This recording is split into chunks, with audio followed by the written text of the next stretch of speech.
વાર્તા. બાલ દોસ્તો, આ છે ઉંદર.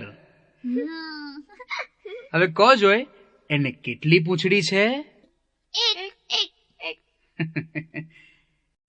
બાલ દોસ્તો, તમે કદી 7 પૂંછડી વાળો ઉંદર જોયો છે?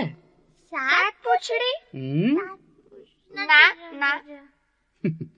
તો જુઓ, આ છે 7 પૂંછડીયો ઉંદર. છે ને કમાલ?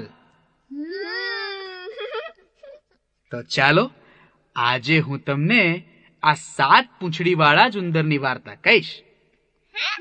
અરે વાહ, મજા પડશે. આ ઉંદર દફતર લઈ નિશાળે ભણવા ગયો અને બધા લોકો એને ખીજવવા લાગ્યા.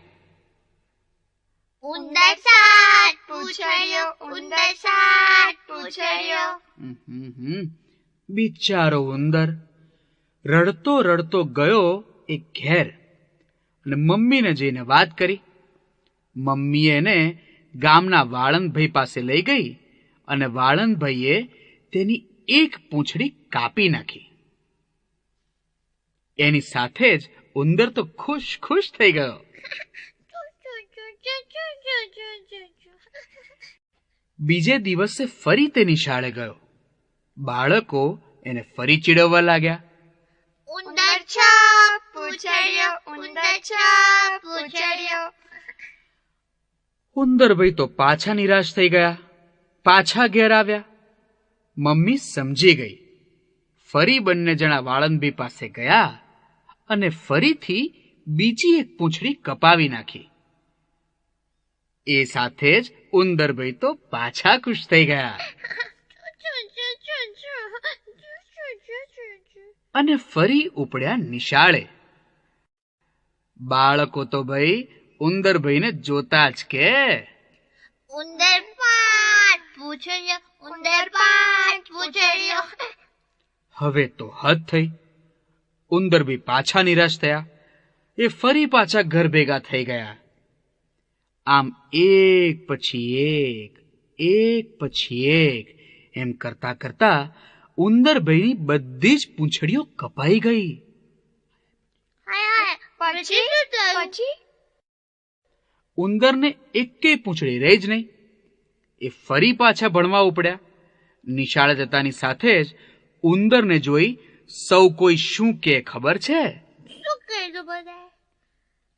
ઉંદર બાંડો, ઉંદર બાંડો, ઉંદર બાંડો. ને ઉંદરભાઈ તો પાછા ઘરે ગયા. હવે થાય શું? ઘરમાં બેસીને બચારા રડવા લાગ્યા. સવારથી સાંજ સુધી બસ રડ્યા જ કરે. એમને કંઈ જ ગમે નહીં. દોસ્તો સાથે રમવા ના જાય, એમને ખાવાનું ના ભાવે. બસ એક ખૂણામાં લપાઈને બેસી રહે અને રડ્યા જ કરે. મમ્મી, હવે હું ભણવા નહીં જાઉં છું. નહીં જાઉં, નિશાળે ભણવા નહીં જાઉં. માં આ પોતાના દીકરા ઉંદરની વાત બરાબર સમજી ગઈ. એને પણ દુઃખ તો થાય જ ને. એટલે માં ઉંદરને સમજાવતા જ કે બેટા, સૌ ભલે તને ખીજવે, પણ તું ખીજાઈશ નહીં. જો તું એવું કરીશ ને તો પછી તને કોઈ નહીં ખીજવે.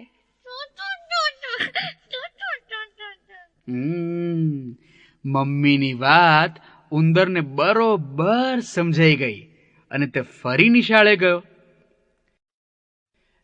બાળકો તો તેને જોતા જ નાચતા જાય ને ગાતા જાય. ઉંદર બાંડો, ઉંદર બાંડો, ઉંદર બાંડો.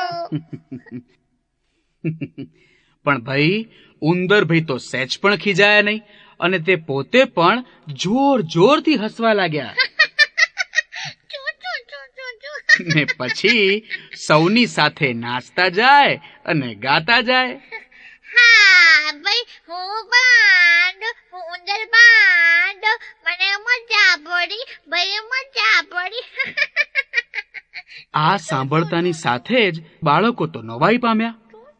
તેમને થયું કે હવે આ તો ખીજાતો જ નથી, તો હવે એને ખીજાવવાની શી જરૂર. પછી તો સૌ કોઈ આ ઉંદરભાઈના દોસ્ત બની ગયા. બહુ મજા પડી. પ્રવૃત્તિ. હવે